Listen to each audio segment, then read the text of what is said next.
Salut la Bulls Nation, bienvenue sur French Bulls TV. On va revenir sur tout ce qui s'est un peu raconté lors du Media Day, toutes les infos qu'on a eues. Et il y a beaucoup de choses à dire, beaucoup de choses sur lesquelles on va revenir dans cette vidéo. Et évidemment, on ne peut pas commencer autrement que par les nouvelles concernant Lonzo Ball. J'avais dit dans la dernière vidéo que donc voilà, ils avaient annoncé son opération pour le mercredi 28, donc là ça a été fait. Qu'ensuite il allait être réévalué 4 à 6 semaines plus tard et voir en fonction. Et j'ai probablement, très certainement été bien trop optimiste dans ma dernière vidéo où je me disais peut-être que vers la mi-février, pas la mi-février, enfin la mi-décembre, il pourrait être de retour, la plus révélateur, parce qu'on devrait plus se diriger justement vers la mi-février. Mais on va détailler un petit peu tout ça parce que en fait, il n'était pas présent le lundi lors du Media Day à Chicago, puisqu'il était déjà à Los Angeles où il allait se faire opérer le mercredi. Mais Lonzo a donné une interview via Zoom le mardi sur la page des Bulls, où il a expliqué en gros que bah voilà, ils en sont arrivés à l'opération parce que il y avait plus d'autre choix, quoi, parce que tout l'été ils ont essayé de faire sans, tu vois, de faire en sorte que le problème qu'il a au genou s'en aille sans avoir à faire une opération. Mais quand il te dit que même maintenant, donc juste avant l'opération, euh, il avait du mal à sauter, du mal à courir, que même monter les marches pour aller à l'étage chez lui, ça lui faisait mal aux genoux, que quand il plie les genoux à plus de 30%, entre 30 et 60%, il perd l'équilibre et il a plus trop de force. C'est hardcore, c'est très hardcore. Donc il n'y avait pas d'autre solution. Opération donc qui s'est déroulée mercredi, qui sur les news qu'on a eues s'est bien déroulé. Chip Schaeffer qui s'occupe, qui est pas, enfin, ouais, qui s'occupe au niveau des Bulls de tout ce qui est santé, euh, était à Los Angeles pour superviser tout ça avec d'autres médecins des Bulls, les médecins Alonso, etc. Euh, quand il est revenu à Chicago, il a annoncé à Billy Donovan et à tout le monde que voilà, ça s'est bien passé, qu'ils auraient trouvé d'où venait le souci, ce qui le gênait en permanence depuis la première opération. Mais encore une fois, comme on l'a déjà expliqué, la première opération s'est bien passée. Le problème qu'il voulait enlever à la première opération, ça a été fait. Mais c'était autre chose en fait qui le gênait depuis. Et c'est quelque chose qui ne se voyait pas sur les images à résonance magnétique qu'ils ont fait pour essayer de déceler quelque chose. Mais en ouvrant le genou, en grattant un peu, ils ont trouvé. Et apparemment, voilà, enfin, apparemment ils ont trouvé. Et, euh, et voilà, maintenant, Lonzo bah, va retourner à Chicago dans les prochains jours, être aux côtés de l'équipe et débuter. Alors, on ne sait pas encore quand, parce qu'évidemment, il faut que la cicatrice se referme, ouais, que tu ne peux pas commencer tout de suite ta rééducation. Mais enfin voilà, maintenant, ça va être étape par étape. À quel moment il peut débuter sa rééducation, comment ça se passe. Là, il y a la réévaluation dans 4 à 6 semaines. Est-ce que voilà, ça se passe dans de bonnes conditions? Est-ce qu'il a aucune gêne? Est-ce qu'il peut reprendre petit à petit les courses, les activités physiques, sauter? Euh, et ensuite, évidemment, bah voilà, le temps qu'il retrouve une certaine condition physique, il a quand même pas joué depuis la mi-janvier. Euh, il a forcément perdu à ce niveau-là. Le temps de rattraper tout ça, euh, de pouvoir revenir sur les parquets.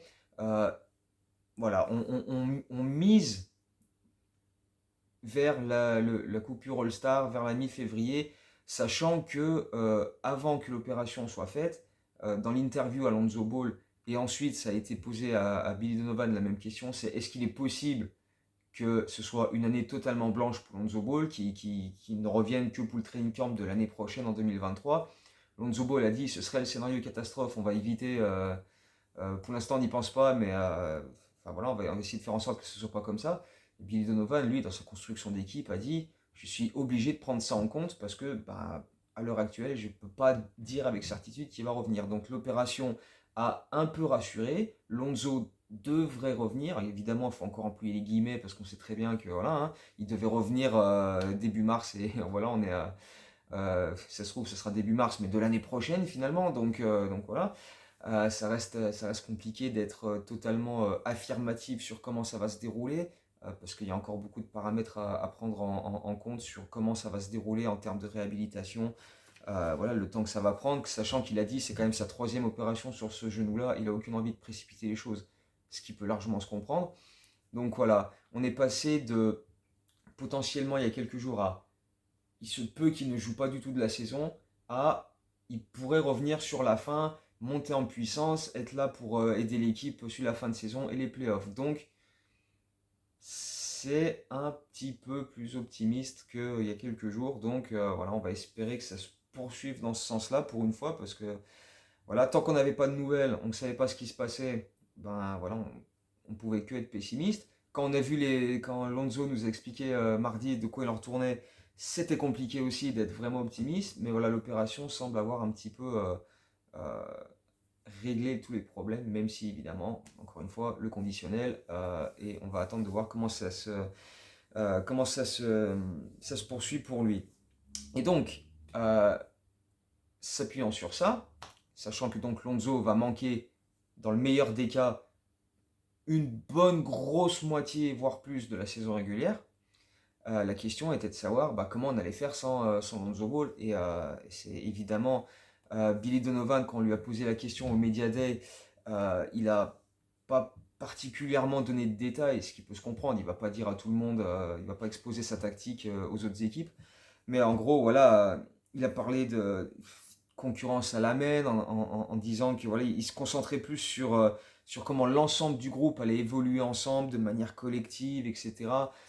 Pour combler ça plutôt que quel titulaire pour remplacer Lonzo, euh, sachant que Lonzo, bah voilà, il y a très peu de joueurs en NBA qui ont les mêmes aptitudes que lui, et donc clairement pas parmi les meneurs chez les Bulls. Ceci étant, là on va passer sur les autres interviews du Media Day, et je vais vous citer, hein. D'ailleurs, toutes les interviews du Media Day, absolument toutes, ont toutes été traduites en français pour ceux qui ne comprennent pas l'anglais, hein. Elles sont disponibles sur le site, comme à chaque fois, le lien est dans la description, il y a toutes les interviews. Euh, et donc je vais lire des extraits et on va un petit peu rebondir dessus. Donc voilà, il y avait Caruso à qui on a demandé un petit peu, justement, sans Lonzo Ball, quel va être son rôle, comment ça va se passer à la main pour les Bulls. Donc je cite et après on réagit. Donc Caruso nous dit: on va devoir faire sans lui plus longtemps que prévu, c'est quelque chose qu'on doit régler en équipe. On a de bons joueurs à ce poste, donc je ne m'inquiète pas trop. Il y a moi, Ayo, Goran, trois joueurs différents qui apportent trois manières différentes de jouer à ce poste, et je pense que ça bénéficie à l'équipe. Il faut voir qui correspond le mieux à différents 5 sur le parquet, défensivement, offensivement. Mais c'est à ça que va servir le training camp pour nous. On a de quoi compenser l'absence de Lonzo, mais on espère qu'il reviendra vite. Donc c'est sûr, euh, voilà, comme il l'explique, trois joueurs. D'ailleurs, il ne mentionne pas Kobe. Je ne sais pas si c'est un oubli ou si c'est vraiment genre, ouais, non, mais on va essayer de faire en sorte qu'il ne joue pas à la main. Mais, euh, mais voilà, il est clair que euh, trois joueurs avec des profils extrêmement différents. On a vu Ayo Dosunmu être titulaire à la main pour la deuxième partie de saison l'an dernier, quand Lonzo et Caruso ont été absents très longtemps, et il est resté titulaire même quand Caruso est revenu. Euh, on sait que voilà, c'est pas comme il me semble, j'en avais parlé dans la dernière vidéo ou peut-être même celle d'avant. Lonzo, on connaît son style de jeu très direct, remise en jeu, même pas un dribble, hop, longue passe de 15 mètres en avant et feu quoi. Aucun joueur des Bulls n'est capable de faire ça. Ce sont plus les meneurs qu'on a sont plus des joueurs sur jeu placé. Euh, Ayo, on l'a vu, a pas mal joué en pick and roll avec Vucevic sur la deuxième partie de saison. C'est d'ailleurs à ce moment-là que Vucevic a fait ses meilleurs passages dans l'année, pratiquement. Euh, Ça reste encore assez limité en termes de création pour les autres. Il y a ça avec Vucevic, ok, mais après pour le reste, pour impliquer les autres, c'est encore. Donc on attend une progression d'Ayo Dosunmu dans ce domaine-là. Mais on sait que défensivement, par contre, ça va être un chien, il va être monstrueux. Caruso également défensivement, bon, voilà, c'est le meilleur défenseur de la troupe, donc on sait ce qu'il est capable de faire à ce niveau-là. En termes de création aussi, il a ses limites, et je pense qu'il est plus un arrière capable de sortir du banc et d'apporter d'autres choses que vraiment créer le jeu. C'est pour ça que moi, personnellement, mon vote va à Ayo pour être titulaire à la main sur ce début de saison. Après, il y a toujours moyen, si ça fait pas le taf, de mettre Caruso. Et puis il y a Dragic aussi, donc qui sort d'un euro intéressant. Évidemment, à 36 ans, il y a encore des doutes légitimes sur le fait qu'il soit capable de tenir toute une saison, mais on sait et c'est aussi pour ça que je pense qu'il aura un rôle assez limité. D'ailleurs, même Donovan l'a dit dans le Media Day, voilà, il y a des soirs où il faudra le reposer, il ne pourra pas être là tout le temps, où il faudra voilà, qu'il n'ait pas beaucoup de minutes, comme on l'a vu avec la Slovénie à l'Euro, quand il y avait des back-to-back, parfois il jouait 30 minutes, puis le match d'après il jouait 6 minutes dans le premier quart-temps, puis tu ne le voyais plus. Euh, donc voilà, il y a pas mal de petits trucs comme ça à régler du côté euh, euh, de la main et de Dragic. Caruso qui dit aussi qu'il n'y a pas eu de conversation avec Billy Donovan pour être titulaire ou non. Euh, je mets l'équipe en avant, je veux gagner des matchs, et si ça signifie que je dois débuter, ça me va. Si ça signifie que je serai remplaçant, ça me va aussi. Je préfère finir les matchs que les commencer, donc je dois m'assurer que j'impacte le match de la bonne manière quand la victoire est en jeu. Donc voilà, ça c'est évidemment des discours très policés, même si on ne demande qu'à croire Caruso à ce niveau-là. Même, un petit peu le même son de cloche au niveau de Dragic quand on lui a demandé ce qu'il espérait apporter au niveau de cette équipe. Lui, il a dit ce dont ils ont besoin. Je peux être un vétéran qui donne de la voix, je peux sortir du banc et apporter une étincelle. Je suis à un point de ma carrière où peu importe ce qu'on me demande, je suis content de le faire. Je suis excité de faire partie de cette équipe et j'ai hâte que la saison débute. Et en détaillant un petit peu plus son rôle, il dit l'an dernier, les Bulls, c'était une équipe qui jouait vite, qui provoquait des interceptions. J'aime jouer comme ça, je l'ai fait toute ma carrière. Je peux apporter mon jeu en pick and roll, exécuter des pick and pop avec Vucevic ou les autres. Je peux impliquer tout le monde. Comme je l'ai dit, ce que Billy a besoin que je fasse, je le ferai. Donc, euh, donc voilà, même chose, ça va être intéressant à observer de, de- de sa part. On sait évidemment les qualités qu'il a. On sait également bah, voilà, qu'il il va être limité en termes de minutes, de temps de jeu. Donc c'est aussi pour ça que même si j'aime beaucoup le profil, c'est plus un joueur sur quelques minutes qu'un gars que j'imagine titulaire et qui va enchaîner tous les soirs. Mais je pense que voilà, dans un rôle de meneur remplaçant qui rentre, qui met quelques 3 points, ça permet d'étirer un peu les défenses et qui crée pour les autres, il peut parfaitement faire le taf. En plus, si tu considères un deuxième 5 avec Dragic associé à Caruso, il peut essayer de le cacher aussi en défense, Caruso, donc ça peut être assez intéressant comme rotation. Dragic qui a dit un truc intéressant aussi, c'est que donc c'était son choix d'aller à l'Euro, que Karnišovas n'a absolument pas objecté. Il y avait eu des rumeurs il y a quelques semaines comme quoi les Bulls n'étaient pas trop chauds pour que Dragic fasse l'Euro. Dragic a dit, j'ai demandé, enfin, Karnišovas m'a demandé ce que je voulais faire concernant l'Euro, j'ai dit que je voulais y aller, et puis voilà, ça a pas été plus loin que ça. Donc voilà, c'est plutôt intéressant. Il a aussi dit que les rumeurs avec Dallas à l'époque, voilà, c'est surtout parce qu'il y avait Doncic là-bas, ils ont discuté, mais ils n'étaient pas proches d'un accord et que pour lui, c'est une bien meilleure opportunité d'être à Chicago. Donc ça aussi, c'était un petit point intéressant, une phrase sympa à noter dans ce média day de sa part, qu'il a conclu en plus, voilà, en revenant sur ce fameux dunk de Derrick Rose en 2009 sur lui, et il a pris ça avec beaucoup d'humour, donc c'était vraiment fun si vous comprenez un peu l'anglais, vous mettez la vidéo, c'était assez intéressant. Après, il reste Ayo qui lui a beaucoup a pris du muscle, a vraiment pris du volume et a bossé sur sa condition physique. Donc, ouais, encore une fois, pour moi, c'est vers lui que va mon vote, en tout cas pour la main. Donc, on va voir, hein, on aura des éléments de réponse dans la pré-saison avec le match mercredi contre les Pelicans, notre premier match de pré-saison. Mardi plutôt, c'est dans la nuit de mardi à mercredi à 3h30 en France, ça va piquer. Mais bref, dans la suite de ce Media Day, on va parler de Vucevic parce que j'ai trouvé très intéressante son interview au Media Day où il a vraiment pas mal fait son autocritique quand on lui a parlé de sa saison dernière, ce qu'il en a pensé, ce qu'il aurait pu mieux faire, etc. Donc là, pareil, je vais le citer. Il a dit tôt dans la saison, j'étais peut-être un peu trop passif. J'essayais de jouer de manière à impliquer tout le monde. J'ai l'impression que j'étais trop souvent trop loin du cercle. Et avec les shoots qui ne rentraient pas, ça m'a sorti de mon rythme et c'était difficile de le retrouver ensuite. Je voulais que ça revienne d'un coup et je forçais peut-être certaines choses. Je pense que c'était un mix de ma situation où je n'étais pas le gars principal, par qui tous les ballons passaient, avec de nouveaux coéquipiers et en jouant de manière différente. Ça arrive quand les joueurs changent d'équipe et sont dans des situations différentes. Mais il y a aussi plein de bonnes choses que je faisais bien mais on se focalisait sur ce que je loupais. Je ne shootais pas bien, mais je faisais d'autres choses qui aidaient l'équipe. Donc, voilà, comme on l'a dit plusieurs fois tout au long de la saison dernière, c'est clair que son adresse extérieure était frustrante assez régulièrement et tu avais l'impression que lui aussi était clairement frustré et aussi que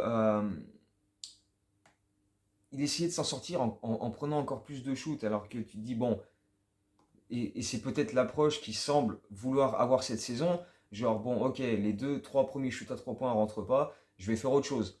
Et c'est ce qu'il dit un petit peu plus tard dans la vidéo où il disait voilà, l'an dernier je passais trop de temps derrière la ligne à 3 points et je peux shooter de loin, mais c'est pas mon arme principale, c'est quelque chose que j'ai développé au fil des années, ça fait de moi un joueur plus complet, mais il y a d'autres choses que je peux faire. Si tu enlèves les 3 points de mon jeu, je reste malgré tout un joueur qui peut avoir de grosses stats et être efficace.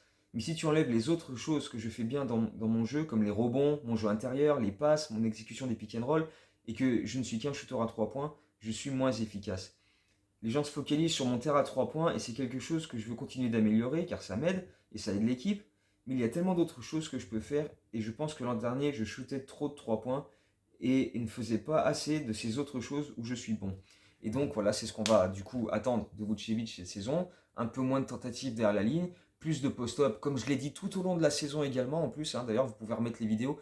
Quand tu es en post-up, quand tu as un mismatch, défonce-le. Attends pas systématiquement que l'aide arrive et que tu ressors la balle pour un shooter extérieur. Surtout qu'on n'a pas énormément de très bons shooters à 3 points. On est l'équipe qui en a le moins pris l'an dernier en NBA. Donc impose-toi, va à l'intérieur, voilà, joue comme tu sais faire, ne joue pas contre nature et essaye d'être, voilà, comme il le dit lui-même, d'aller sur ses points forts et tout de suite on aura un Vucevic beaucoup, beaucoup plus efficace. Comme il le dit, quand tu as un intérieur qui peut créer du jeu, faire des passes, scorer, créer du spacing, c'est compliqué pour les défenses de s'ajuster.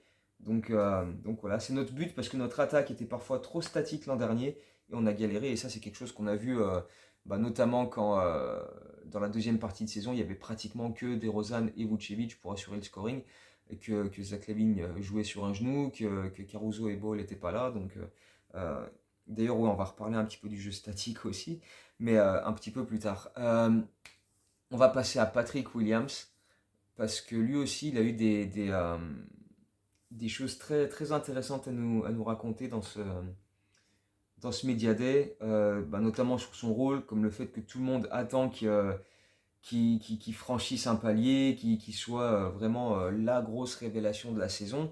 Euh, donc, je le retrouve, voilà, il dit, il y a beaucoup d'aspects qui rentrent en compte pour qu'on devienne l'équipe qu'on veut devenir. Je suis reconnaissant que les gens pensent que je suis une pièce importante de cette équipe, je le pense aussi. Mais les autres gars aussi, on a été en playoff la saison dernière, c'était la première fois pour beaucoup d'entre nous. Maintenant, on a cette expérience et on veut démarrer la saison à fond. Je pense que je vais franchir un palier cette saison, mais personne ne sait ce que la saison va nous réserver. On ne sait pas ce qui va nous arriver, on ne peut pas le savoir, donc on doit être résilient, résistant, être prêt à tout affronter individuellement et collectivement. Tout le monde va avoir des hauts et des bas, ce sera le cas dans toutes les équipes. On doit être résistant, sachant qu'on aura besoin de tout le monde pour gagner des matchs. Ce ne sera pas seulement moi, ou Demar, ou Zach, ou Alex, ou Drummond, ce sera tout le monde. On doit rester unis car on aura besoin de tout le monde pour gagner. Et après, il parle du fait qu'il ne ressent pas particulièrement de pression sur les attentes qu'il y a en lui, qui vont être quand même extrêmement élevées, parce qu'on attend en année 3 que voilà, Patrick Williams, après une année quasiment blanche où il a joué une vingtaine de matchs, soit capable de prendre cet envol, quoi. Il a également d'ailleurs parlé de... Bon, il a beaucoup détaillé les entraînements qu'il a fait avec Demar DeRozan pendant l'été, qui étaient très très très hardcore. Comme il l'a expliqué, mais je vous laisserai le découvrir en lisant l'interview. Mais il y a aussi un point où il a évoqué le fait que quand il est revenu au training camp l'année dernière, il se trouvait un peu trop lourd et que ça a engendré le début des blessures pour lui. Parce que cette année, il s'est présenté en étant beaucoup plus mince et affûté. Et il a dit, l'an dernier, en début de saison, je pense que j'étais un peu trop lourd et que ça a entraîné ma blessure à la cheville pendant le training camp. Je n'étais pas capable de bouger comme je le voulais. Donc après la blessure au poignet, je ne pouvais pas soulever des poids. comme je l'avais fait pendant l'été. Donc cet été, c'était l'occasion d'essayer d'autres choses. J'ai testé plusieurs manières de lever des poids, etc., voir ce qui me plaisait. Euh, et je fais le même poids, mais je me sens plus athlétique et plus prêt. Et c'est vrai que tu as l'impression qu'il est un peu plus mince, tout en étant quand même encore assez costaud. Donc voilà, si on arrive à voir un Patrick Williams capable de mieux bouger quand il attaque le cercle, sur les cuts, etc., ça peut être qu'une bonne chose. J'ai une option en plus très intéressante pour l'équipe. Donc on va également suivre ça. Et il y a un petit truc, c'était une phrase comme ça qui semble rien du tout, mais tactiquement c'est intéressant parce qu'il a dit euh, sur les entraînements qu'on a fait jusqu'ici, on jouait sans position particulière, donc je serais sûrement à plusieurs postes. Et ça, Billy Donovan, quelques minutes avant, quand c'était à lui de parler, a évoqué la possibilité que peut-être Patrick Williams joue poste 5 dans un super small ball. Euh, donc il se sera en tout cas testé. Peut-être qu'on verra ça sur certaines périodes pendant la pré-saison. Et, et- et voilà, on le sait, on en revient à ce qu'on dit tout le temps concernant les Bulls depuis 2 ans, c'est la versatilité, c'est des joueurs qui ont des profils, des tailles, des envergures similaires qui peuvent switcher avec leur long bras, qui peuvent couvrir plusieurs postes défensivement. Euh, tu penses tout de suite à Derrick Jones Jr. par exemple, évidemment à Patrick Williams, etc., à DeMar DeRozan avec ses longs bras aussi. Euh, et donc voilà, ça rentre dans cette logique-là. Donc à voir si on ne verrait pas un petit peu de Patrick Williams en 5. Là, comme ça, je suis un petit peu surpris, mais on ne sait jamais, à voir ce que ça donne. Même si je pense pas que ce sera de longues séquences, ni que ce soit un truc extrêmement productif, très long terme, mais on va observer ça. Et du coup, DeRozan également a parlé de ses attentes concernant euh, Patrick Williams, vu qu'il l'a un petit peu pris sous son aile, il l'a fait venir à Los Angeles pour travailler avec lui pendant un certain temps. Et DeRozan disait j'ai de fortes attentes en lui. Je lui ai dit, même pendant la saison, que cet été serait super important pour lui. Euh, je lui ai pas dit ça pour lui mettre de la pression, mais pour qu'il comprenne ce qu'il est capable de faire sur un parquet. Il comprend, et l'approche qu'il a eue cet été a été incroyable. Euh, et et on sent vraiment, et d'ailleurs DeRozan le dit un peu plus tard, pour lui c'est fun de jouer ce rôle de mentor pour Patrick Williams. Et tu sens que le duo commence vraiment à vraiment bien s'entendre, à vraiment bien fonctionner ensemble. Donc voilà, les attentes sur Patrick Williams sont extrêmement élevées. DeRozan semble particulièrement confiant sur le fait qu'il a fait ce qu'il fallait pour que voilà, Patrick Williams explose un peu plus. Donc ça peut être extrêmement intéressant. Et il a également parlé de son association avec Zach LaVine de la saison dernière. Il dit un Zach en bonne santé rend notre vie beaucoup plus facile. La plupart de mes cartons l'an dernier viennent du fait que Zach n'était pas là. On parle souvent du fait de rendre les choses plus simples l'un pour l'autre, mais entre les blessures et tout ça, ça n'a pas été simple. Mais avoir un Zach à 100% va nous rendre la tâche bien plus simple. Pour nous, ça peut être vraiment excitant tout en étant effrayant pour les autres équipes. On s'est beaucoup parlé cet été après son opération car je veux jouer avec un Zach en bonne santé. Une année complète de ça, j'en rêve tous les soirs. Et c'est clair que voilà, on a vu ça sur le début de saison quand on a vraiment été extrêmement efficace. Et effectivement, on peut que en redemander parce qu'ils nous ont régalé. Donc c'était quelque chose de vraiment intéressant à suivre. Et avec l'opération de Zach LaVine au mois de mai, qui a dit il allait très bien désormais, donc qu'il a beaucoup bossé cet été pour continuer à progresser, c'est, ça laisse quand même rêveur sur les capacités que peut faire ce duo tous les soirs. Donc ça va être un des trucs à suivre cette saison. Zach LaVine, donc on l'a dit, qui s'est dit lui très content de revenir aux Bulls. Hein. On rappelle qu'il a signé son super, enfin non pas son super max, mais son contrat max cet été à 212 millions pour 5 ans. Donc il s'est dit extrêmement content de revenir et de s'inscrire dans la durée avec les Bulls. Et il s'est également montré très ambitieux, puisque quand on lui a demandé ce qu'il attendait cette saison, il a dit si on ne vise pas le plus haut possible, qu'est-ce qu'on fait là? On a une équipe qui avait le meilleur bilan de la ligue, même peu après le All-Star Break. On a fait nos premiers playoffs, on a été court, mais on doit avoir de grosses attentes. Si on ne pense pas être capable de lutter pour le titre, on n'a pas assez confiance en nous. Donc voilà, clairement, il affiche des ambitions très élevées et il détaille même un petit peu comment, euh, comment atteindre ces objectifs-là en termes de jeu et d'ambition. Il dit on doit être capable de gagner contre les grosses équipes. car tu devras les jouer plus tard dans la saison. C'est toujours compétitif contre ces équipes-là, mais on doit être capable de les battre constamment et ce sera la base pour être plus confiant pour les playoffs. La défense au cercle, rentrer des 3 points, je pense qu'on doit être plus régulier pendant les matchs et avoir cet état d'esprit de vraiment tuer une équipe quand on a une certaine avance. Ce genre de choses dont on parle, mais maintenant il faut faire le travail derrière pour que ça suive. Euh, et, euh, et effectivement, voilà, on a entendu tout au long de l'année dernière notre bilan à zéro sur je sais pas combien, face aux équipes du top 3, du top 4, de l'Est et de l'Ouest.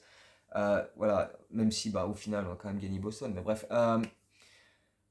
Voilà, c'est clairement quelque chose qu'on veut voir cette saison, c'est les Bulls, voilà, sur les matchs comme ça, face à Philadelphie, face à Milwaukee, face à, voilà, être capable On a vu des bons matchs parfois l'année dernière, mais on n'arrivait pas à les finir ou il manquait voilà, un truc.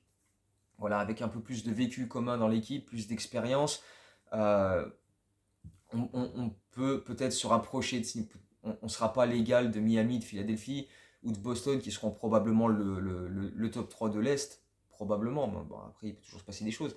Mais on doit être capable de se rapprocher de ce genre d'équipe. Donc, je pense que Zach LaVine est conscient de ce qu'il faut faire pour ça. Euh, donc voilà. Il a également parlé des apports de Drummond et de Dragic parce qu'il dit aussi, voilà, euh, Drummond en termes de protection du cercle, il va être important pour nous. Euh, Dragic peut mettre des 3 points parce que pour lui, on n'a pas été une assez bonne équipe à 3 points l'année dernière, donc ça peut être quelque chose d'intéressant aussi. Tout le monde doit contribuer, que ce soit moi en défendant sur les écrans ou démarre sur les pick and roll. On doit repérer où sont nos manques et compenser. Collectivement, on l'a fait en début de saison dernière, on doit s'appuyer sur ça. Donc voilà, encore une fois, Zach très ambitieux qui voit un petit peu ce qu'il faut faire, mais voilà, encore une fois, c'est bien de le dire, c'est bien de savoir, voilà, on n'est pas trop capable de faire ça. Maintenant, il faut aller sur le parquet et le faire. Donc, ça va être l'objectif des prochaines semaines. Des premières interviews qu'on a du training camp, ça a l'air de bien se dérouler. Mais bon, évidemment, personne ne va te dire ouais, non, j'aime pas trop ce qu'on est en train de faire là depuis 3 4 jours, ça nous mène à rien, etc. Donc, forcément, c'est un petit peu toujours compliqué de, d'analyser ce genre de déclaration. Mais en tout cas, euh, voilà, maintenant les bases sont posées. C'est un Media Day très instructif. Maintenant, voilà, place à l'action. Et l'action, ça débute dans la nuit de mardi à mercredi, comme on l'a dit, à 4h30 du matin contre les Pelicans. Je ne verrai pas ce match-là en live, je serai en Autriche, donc je le verrai peut-être 2 jours après. Donc, je sais pas, on aura. En tout cas, quand j'aurai rattrapé tout mon retard, peut-être que je laisserai le deuxième match de pré-saison passer avant de faire la prochaine vidéo pour voilà, revenir sur ces 2 matchs-là. Qui débutera à la main, qu'est-ce qu'on a vu comme système, est-ce que Pat Williams a joué en 5 par séquence, etc. On reviendra sur tout ça. Donc voilà, en attendant, bah, continuez de bien vous porter. J'espère que cette vidéo vous a plu. Et encore une fois, allez voir toutes les interviews en français si pour vous l'anglais c'est un peu trop compliqué. Et puis voilà, on se retrouve très très bientôt pour continuer de discuter de la saison des Bulls, sachant qu'il y aura évidemment la preview qui va pas tarder à tomber de manière écrite, mais aussi en vidéo. Donc voilà, beaucoup de contenu dans les prochains jours et semaines. Donc voilà, restez au contact et on se retrouve très bientôt. Ciao, go Bulls.